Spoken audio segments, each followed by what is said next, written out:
نحمده ونصلي على رسوله الكريم اما بعد فاعوذ بالله من الشيطان الرجيم بسم الله الرحمن الرحیم۔ نبی صلی اللہ علیہ وآلہ وسلم غزوہ بنی مستلق سے جب واپس مدینہ آنے لگے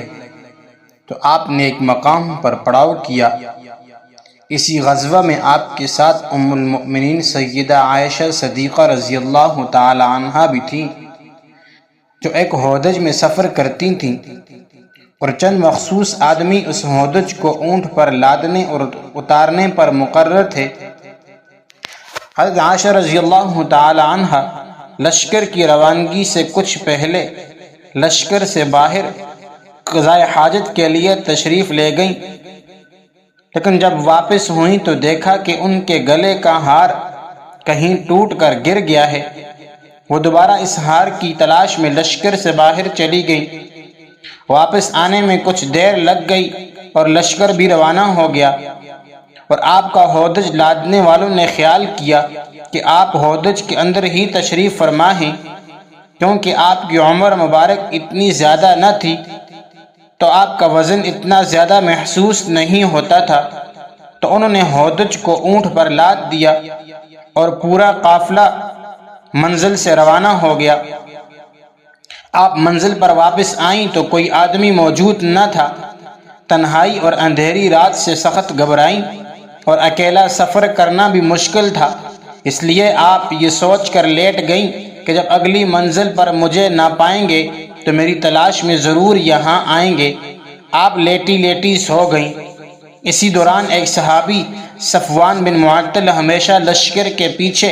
اس خیال سے چلا کرتے تھے کہ لشکر کا گرا ہوا سامان اٹھاتے چلیں۔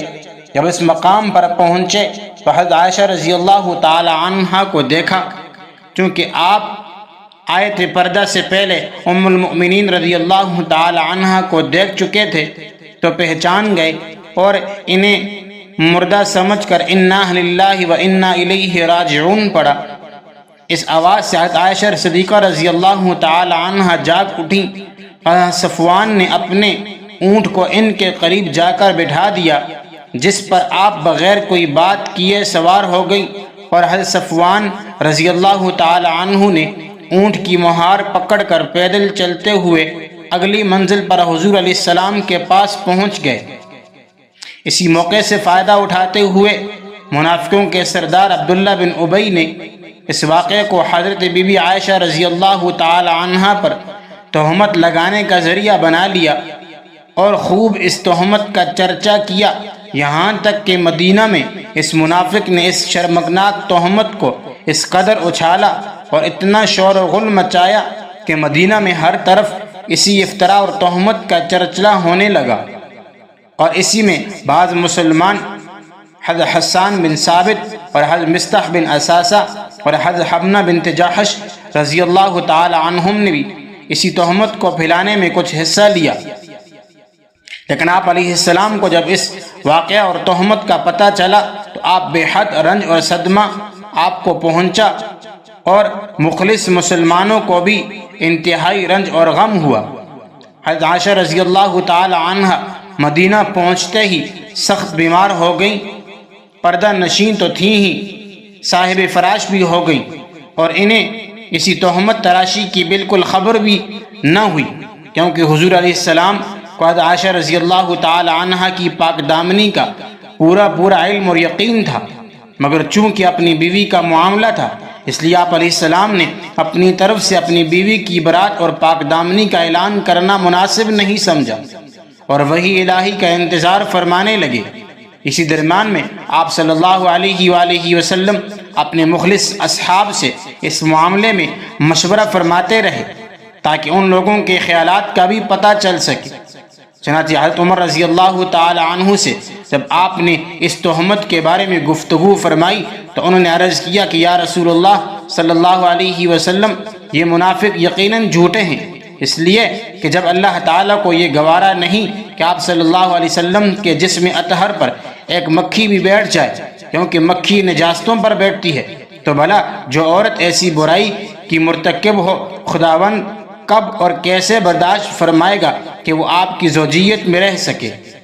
اسی طرح حضرت عثمان رضی اللہ تعالی عنہ نے کہا، اے اللہ کے رسول، اللہ تعالی نے آپ کے سائے کو زمین پر نہیں پڑنے دیا تاکہ اس پر کسی کا پاؤں نہ پڑ سکے، تو بھلا اس معبود برحق کی غیرت کب یہ گوارا کرے گی کہ کوئی انسان آپ کی زوجہ محترمہ کے ساتھ ایسی قباحت کا مرتکب ہو سکے۔ اس کے بعد حضور صلی اللہ علیہ وسلم نے ایک دن منبر پر کھڑے ہو کر مسلمانوں سے فرمایا کہ اس شخص کی طرف سے مجھے کون معذور سمجھے گا یا میری مدد کرے گا جس نے میری بیوی پر بہتان تراشی کر کے میری دل آزاری کی۔ خدا کی قسم، میں اپنی بیوی کو ہر طرح کی اچھی ہی جانتا ہوں، اور ان لوگوں کو منافقوں نے اس بہتان میں ایک ایسے مرد صفوان بن معطل کا ذکر کیا ہے جس کو میں بالکل اچھا ہی جانتا ہوں۔ اور حضور علیہ السلام کے برسر منبر اس تقریر سے معلوم ہوا کہ حضرت عائشہ رضی اللہ کہ حضور علیہ السلام کو حضرت عائشہ اور حضرت صفوان بن معطل دونوں کی برات و طہارت و عفت و پاک دامنی کا پورا علم اور یقین تھا، اور وحی نازل ہونے سے پہلے ہی آپ علیہ السلام کو یقینی طور پر معلوم تھا کہ منافق جھوٹے ہیں اور ام المؤمنین پاک دامن ہیں، ورنہ آپ برسر منبر قسم کھا کر ان دونوں کی اچھائی کا مجمع عام میں ہرگز اعلان نہ فرماتے، مگر پہلے اعلان عام نہ فرمانے کی وجہ یہ تھی کہ آپ اپنی بیوی کی پاک دامنی کا اپنی زبان سے اعلان کرنا حضور علیہ السلام مناسب نہیں سمجھتے تھے۔ لیکن جب حد سے زیادہ منافقین نے شور و غا شروع کر دیا تو حضور علیہ السلام نے منبر پر اپنے خیال اقدس کا اظہار فرما دیا، مگر اب بھی اعلان عام کے لیے آپ کو وحی الہی کا انتظار تھا۔ اسی حالت میں حضور علیہ السلام تشریف لائے اور فرمایا، اے عائشہ، تمہارے بارے میں ایسی خبر اڑائی گئی ہے، اگر تم پاک دامن ہو اور یہ خبر جھوٹی ہے تو عنقریب اللہ تعالیٰ تمہاری برات کا ذریعہ وہی اعلان فرما دے گا، ورنہ تم توبہ و استغفار کر لو، کیوں کہ جب کوئی بندہ خدا سے توبہ کرتا ہے اور بخشش مانگتا ہے تو اللہ تعالیٰ اس کے گناہوں کو معاف فرما دیتا ہے۔ تو عائشہ رضی اللہ تعالی عنہ کی یہ گفتگو سن کر، حضور علیہ السلام کی اس گفتگو کو سن کر حضرت عائشہ رضی اللہ تعالی عنہ کے آنسو بالکل تھم گئے، اور انہوں نے اپنے والد حضرت ابوبکر صدیق رضی اللہ تعالی عنہ سے کہا کہ آپ صلی اللہ علیہ وسلم کو جواب دیجئے۔ تو انہوں نے فرمایا کہ خدا کی قسم میں نہیں جانتا کہ حضور کو کیا جواب دوں۔ پھر انہوں نے ماں سے جواب دینے کی درخواست کی تو ان کی ماں نے بھی یہی کہا۔ پھر خود حضرت عائشہ رضی اللہ تعالی عنہا نے حضور علیہ السلام کو یہ جواب دیا کہ لوگوں نے جو ایک بے بنیاد بات اڑائی ہے اور یہ لوگوں کے دلوں میں بیٹھ چکی ہے، اور کچھ لوگ اس کو سچ سمجھ چکے ہیں۔ اس صورت میں اگر میں یہ کہوں کہ میں پاک دامن ہوں تو لوگ اس کی تصدیق نہیں کریں گے، اور اگر میں اس برائی کا اقرار کر لوں تو سب مان لیں گے، حالانکہ اللہ تعالیٰ جانتا ہے کہ میں اس الزام سے بری اور پاک دامن ہوں۔ اس وقت میری مثال حضرت یوسف علیہ السلام کے باپ حضرت یعقوب علیہ السلام جیسی ہے، لہٰذا میں وہی کہتی ہوں جو انہوں نے کہا تھا، یعنی فصبر جمیل واللہ المستعان علی ما تصفون۔ یہ کہتی ہوئی انہوں نے کروٹ بدل کر منہ پھیر لیا اور کہا کہ اللہ تعالیٰ جانتا ہے میں اس تہمت سے بری اور پاک دامن ہوں، اور مجھے یقین تھا کہ اللہ تعالیٰ ضرور میری برات کو ظاہر فرما دے گا۔ تو عائشہ رضی اللہ تعالی عنہ کا جواب سن کر ابھی رسول اللہ صلی اللہ علیہ وآلہ وسلم اپنی جگہ سے اٹھے بھی نہ تھے، اور ہر شخص اپنی اپنی جگہ پر بیٹھا ہی ہوا تھا کہ حضور علیہ السلام پر وحی نازل ہونے لگی، اور آپ پر نزول وحی کے وقت بے چینی شروع ہو گئی، اور باوجود یہ کہ شدید سردی کا وقت تھا مگر پسینے کے قطرات موتیوں کی طرح آپ کے بدن سے ٹپکنے لگے۔ جب وہی اتر چکی تو ہنستے ہوئے حضور علیہ السلام نے فرمایا، اے عائشہ، تم خدا کا شکر ادا کرتے ہوئے اس کی حمد کرو کہ اس نے تمہاری برات اور پاک دامنی کا اعلان فرما دیا۔ اور پھر آپ صلی اللہ علیہ وآلہ وسلم نے قرآن کی سورہ نور میں سے 10 آیتوں کی تلاوت فرمائی جو ان الذین جاءوا بالافک عصبۃ سے لے کر فإن اللہ رؤوف الرحیم پر ختم ہوتی ہیں۔ تو ان آیات کے نازل ہو جانے کے بعد منافقوں کا منہ کالا ہو گیا اور حضرت ام المؤمنین سیدہ عائشہ رضی اللہ تعالی عنہ کی پاک دامنی کا آفتاب اپنی پوری آب و تاب کے ساتھ اس طرح چمک اٹھا کہ قیامت تک آنے والے مسلمانوں کے دلوں کی دنیا میں نور ایمان سے اجالا ہو گیا۔ لیکن حضرت ابو بکر صدیق رضی اللہ تعالی عنہ کو حضرت مصطح بن اثاثہ پر بڑا غصہ آیا۔ یہ آپ کے خالہ بھائی تھے اور بچپن ہی میں ان کے والد وفات پا گئے تھے، تو حضرت ابو بکر صدیق رضی اللہ تعالی عنہ نے ان کی پرورش بھی کی تھی اور ان کی مفلسی کی وجہ سے ہمیشہ آپ ان کی مالی امداد فرمایا کرتے رہتے تھے، مگر اس کے باوجود حضرت مصطح بن اثاثہ رضی اللہ تعالی عنہ نے بھی اس تہمت تراشی اور اس کا چرچا کرنے میں کچھ حصہ لیا تھا۔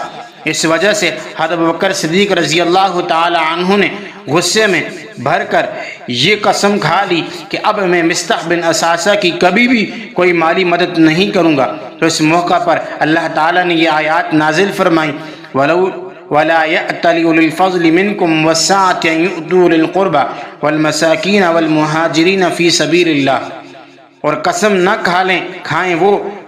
جو تم میں فضیلت والے اور گنجائش والے ہیں، قرابت والوں اور مسکینوں اور اللہ کی راہ میں ہجرت کرنے والوں کو دینے کی، اور چاہیے کہ معاف کریں اور درگزر کریں کہ کیا تم اسے پسند نہیں کرتے؟ اللہ تعالیٰ تمہاری بخشش کرے اور اللہ بہت بخشنے والا اور بڑا مہربان ہے۔ تو اس آیت کو سن کر حضرت ابوبکر صدیق رضی اللہ تعالی عنہ نے اپنی قسم توڑ ڈالی اور پھر حضرت مصطح بن اثاثہ رضی اللہ تعالی عنہ کا خرچ بدستور سابق عطا فرمانے لگے۔ پھر حضور علیہ السلام نے مسجد نبوی میں ایک خطبہ پڑھا اور سورہ نور کی آیتیں تلاوت فرما کر مجمع عام میں سنا دی، اور تہمت لگانے والوں میں سے حضرت حسان بن ثابت اور حضرت مصطح بن اثاثہ اور حضرت حمنہ بنت جحش اور رئیس المنافقین عبداللہ بن ابی، ان کو حد قذف کی سزا میں 80 دھرے مارے گئے۔